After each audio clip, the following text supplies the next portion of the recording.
We'll start with you, Greg Hunter. Jahmile, your corners were the most inexperienced part of your defense heading into the season. So just give me an assessment of their progress. What have you seen from them as the years gone by? Yeah, I would agree. I think coming into the season, not very many people expected much from them. Some outside the program, maybe even some in. And I think that they've shown their ability to compete within the conference. And I think the one thing that we ask our guys to do, whether it be offensively, defensively, or even special teams wise, is continue to get better throughout the season. And I'm pretty encouraged by their ability to do that thus far. And they just work hard. They come to work every week. They take what I give them and they try their butts off to make it happen on game day. And they've had some decent success doing so. Cody Nesper. Hey, Jahmile. You've talked a couple times this season about having to kind of scrounge up film on opposing quarterbacks. Right. With someone like Ellinger, is it possible to have too much film on a guy? Never. That is impossible. And I think what you don't want to do is to have too much. You don't want to give too much information. As a coach, you want to draw as much information out of film, out of really you guys, the media, out of wherever you can get it from. But when you pass it to your players, you want to make sure that you filter it and you give them what's necessary as opposed to a watered-down version or maybe too much information. And so what we do is we get kind of a skeleton of what the opposition is going to be, and then from there we pick and choose what we think is most important in terms of our preparation and what they need to know, and then move forward from there. John Antonic. Curious, with a guy like Ellinger who can beat you with his feet and can beat you with his arms, there's only so long you can expect your guys to hang with wide receivers. So what do you do to try to disrupt it? I know sometimes he's at his best when he's scrambling to his right and he's making plays on the run. Right. What can you do? What can you do? You've got to play the second play. We always talk about two different plays, right? There's the first play, which is a called play, and then the second play, which is the scramble, which is the offense by accident, which is him just going and making a play on his own. And he's got the targets that also are able to make those plays downfield. So for us, it all comes back to effort and really not necessarily a disruption of the initial play. We obviously want to match routes, right? And if you do that, it gives you a chance to really extend the play and allow our defensive line to get after him. From there. But for us, it's mostly effort in your eyes in terms of being able to eliminate the explosive plays that come from a quarterback like himself who can really make people miss and extend the play beyond what it should have been. Curious, is there a way with pressure that you can force him to his left? He's an experienced guy and he seems to be pretty elusive. Right. Is that possible? Yeah, I mean, you can devise a scheme to probably get just about anything that you want out of it, but when you get something, you give up something else, as we know. And so, I don't know that you can necessarily, dictate where he goes or how he goes. It's just that you've got to be ready for all of those scenarios. We'll continue to try to put people in his face, push the pocket, get him off his spot. And Jordan's done a good job with just about every quarterback that we've seen over the last 2 years of doing that, and I would expect that to be no different this week. Greg Hunter. So, Jahmile, in terms of coaching Alonzo, and what Dante does it on a daily basis, but just coaching, they always say you're tougher on your son when you coach him.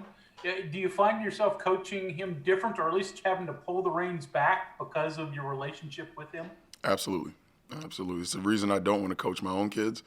I've got two little athletes at home, Ajman and Aiden, and I wouldn't want to coach them either. I just think it's different. It's different for me. I'm so entrenched in it, and I'm passionate about it, not only the game, but obviously where we're at. And, him being a family member, I'm definitely, keeping an extra eye on him and probably a little bit tougher on him than anyone else. And so I try to remove myself, not obviously scheme-wise, I'm there, but I try to remove myself really from the day-to-day with him as much as possible. Obviously, that's inevitable at points in time.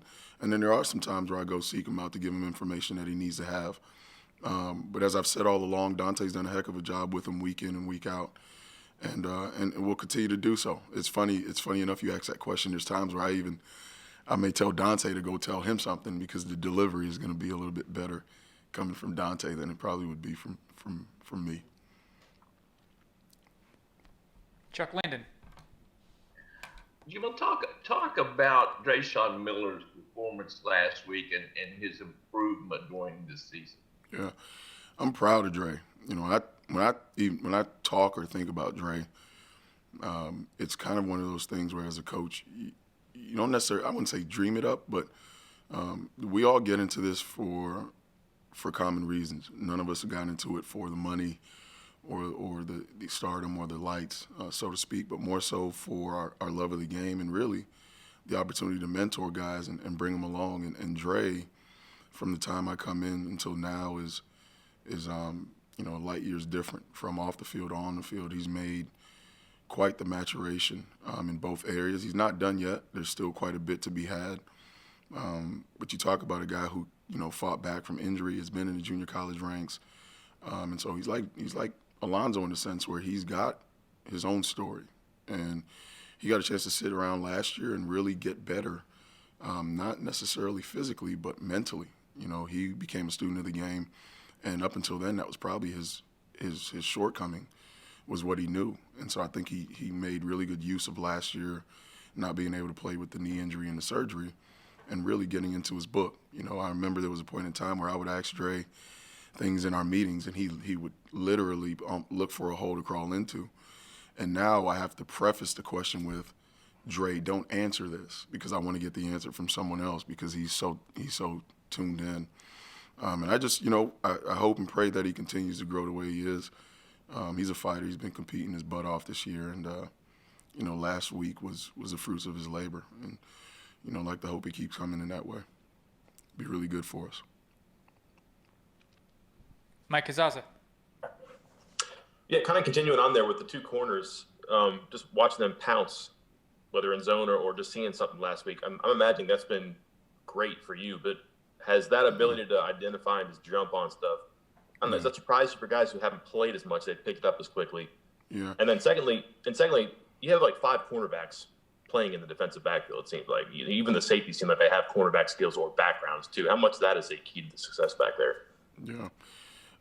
To answer your first question, I do think that, our guys are playing proactively as opposed to reactively. And again, we can beat our chest about it, but our guys are really putting in the effort. I'd come into a film session at the beginning of the week and ask my guys, hey, what do you know about him?